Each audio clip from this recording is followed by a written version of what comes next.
Espirais são tão divertidos. Essa frase, além de ser uma maneira bastante heterodoxa de se começar um vídeo, perde toda a inocência para quem já leu Uzumaki. A obra do Ito Junji começa com uma premissa bem pouco ambiciosa.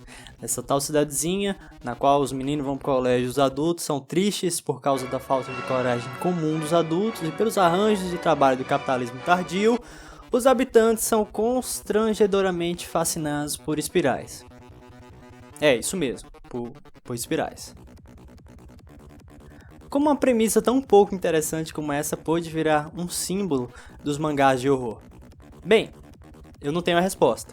O Junji Ito parece que gosta de partir de perspectivas particularmente desinteressantes.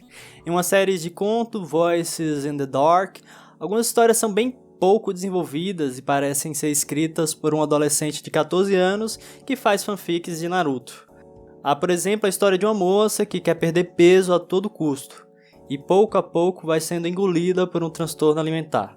Ela é adolescente e a gente sabe que jovem faz estupidez. O córtex pré-frontal, que é a área do cérebro responsável por tomada de decisão, ainda não está totalmente desenvolvido. É como pedir para uma criança de 2 anos tocar um violão. Ela basicamente não tem capacidade psicomotora para isso. É algo do desenvolvimento humano. Basicamente é um dos principais motivos para jovens não poderem votar nem poder dirigir. A questão do córtex pré-frontal que amadurece até mais ou menos os 20 anos. Mas nessa obsessão por emagrecer, que vai degenerando o corpo dela ao ponto dela vomitar sangue por machucar o esôfago, um rapazinho, um colega dela, começa a também entrar na mesma dieta. Depois a história envolve morcegos que sugam e cospem sangue. O próprio Junji Ito, nesse mesmo livro de contos, fez a pior coisa que eu já li. Uma garota mora em cima de um restaurante e a casa dela é agoniantemente gordurosa. Gordura, sabe? Fritar carne, fritar batata. O irmão dela bebe óleo vegetal. E... Ai, que nojo, história ruim, mal feita. Enfim, ao mesmo tempo, um dos últimos contos é bem legal. O nome é Enraizados. Certo dia, um senhor fica parado em pé como uma bailarina. E ele obsessivamente não sai daquela posição.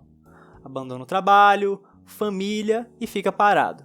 Como um poste humano que faz um coração desajeitado com o formato dos braços. No começo, todo mundo pensa que é uma manifestação artística, como aqueles artistas de rua que ficam pintados parados. Mas ele se recusa a comer e a beber e passa dias lá parado. Quando tiram ele de lá à força, ele volta para o mesmo lugar. Cada vez mais gente começa a ficar assim. E isso passa a ser tratado como uma doença, uma epidemia. Os doentes, a partir de agora, são conhecidos como enraizados. Essa história é particularmente legal, porque, primeiro, ela não apela para a violência gráfica e ao gore para despertar o desconforto. São apenas pessoas paradas. E a conclusão do conto é o que mais me impressionou. A gente vai descobrindo que apenas pessoas que cometeram crimes ficam enraizadas em lugares que estão relacionados ao crime. E as pessoas que ficam enraizadas estão com a relação de culpa com esses crimes. Talvez o grande ponto do horror de Junji Ito seja a palavra que eu repeti algumas vezes neste vídeo, a obsessão. Se você parar para pensar, padrões estereotipados de comportamento mexem muito com a gente. Eu, por exemplo, tenho uma memória famosamente ruim. Eu encho uma deliciosa xícara de café quentinho, me sento no computador, começo a escrever, putz, que vontade de tomar um café. Pensei que eu tinha enchido uma xícara. A deliciosa xícara ficou em cima da estante, agora fria e um pouco menos deliciosa porque eu esqueci. Em certo ponto é até engraçado, esses vícios, como apontava Aristóteles sobre a comédia. Nesse sentido, Bergson talvez tenha ideias mais sofisticadas sobre a comédia. Mas o ponto é, quando alguém, por exemplo, lava a mão sempre que toca outras pessoas, isso até certo ponto pode ser engraçado.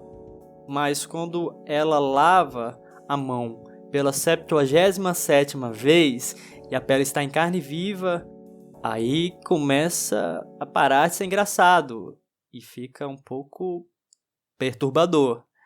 Inclusive, isso que eu falei é um sintoma de um típico transtorno, o transtorno obsessivo-compulsivo. Um transtorno grotescamente curioso da nossa espécie. Acho que o ponto do horror que fez Uzumaki ser um clássico se dá em alguma medida por isso, por conta de como a obsessão é tratada. Tem outras coisas também. Por exemplo, o Junji Ito faz páginas lindas de desenho. Ele é responsável por imagens icônicas, como a miniatura desse vídeo. Ele faz um desenho esforçado e bem feito. É perceptível o esforço que ele usa para desenhar. Mas o ponto que mais me fascina mesmo é o da obsessão. Em Pi, do Aronofsky, um matemático, igual a uma criança incutida, como se diz na Bahia, tenta achar os padrões matemáticos da realidade. E como se diz na Bahia também, incutido é pior que doido.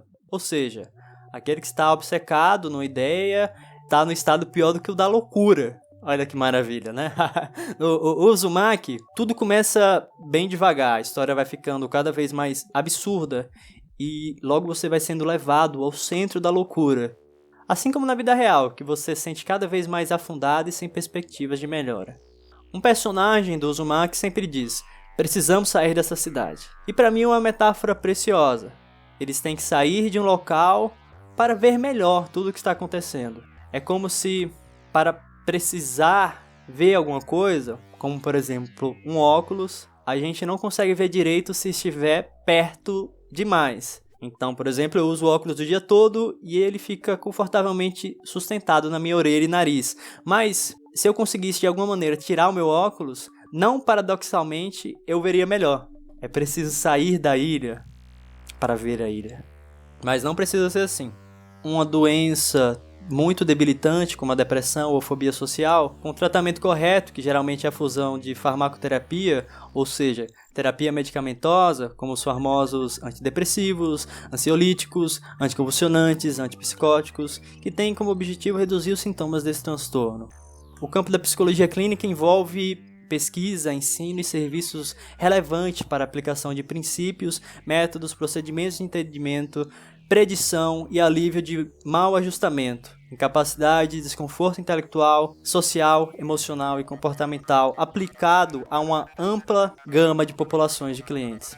Em teoria, o treinamento e prática da psicologia clínica se esforça para reconhecer a importância da diversidade, se esforça para entender os papéis de gênero, cultura, etnia, raça, orientação sexual e outras dimensões da diversidade. Hoje, mais do que nunca, temos ferramentas para lutar contra tudo isso. É como se por muito tempo tivéssemos apenas martelos para várias atividades do dia a dia, inclusive atividades delicadas, como tirar um parafuso de um notebook.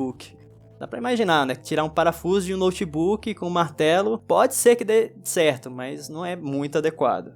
Mantendo a analogia para a saúde mental, hoje não temos apenas martelos. Temos chaves Phillips, chave estrela, chave inglesa, chave de fenda. E por mais que, por conta da pobre divulgação acadêmica que existe hoje, não sabemos muitas dessas ferramentas que já existem. Temos meditação, ativação comportamental, terapia de aceitação sem compromisso, terapia cognitivo-comportamental, é tanta coisa. Mas por isso eu tô aqui, deixando todas essas referências e falando de saúde mental, um vídeo sobre um mangá.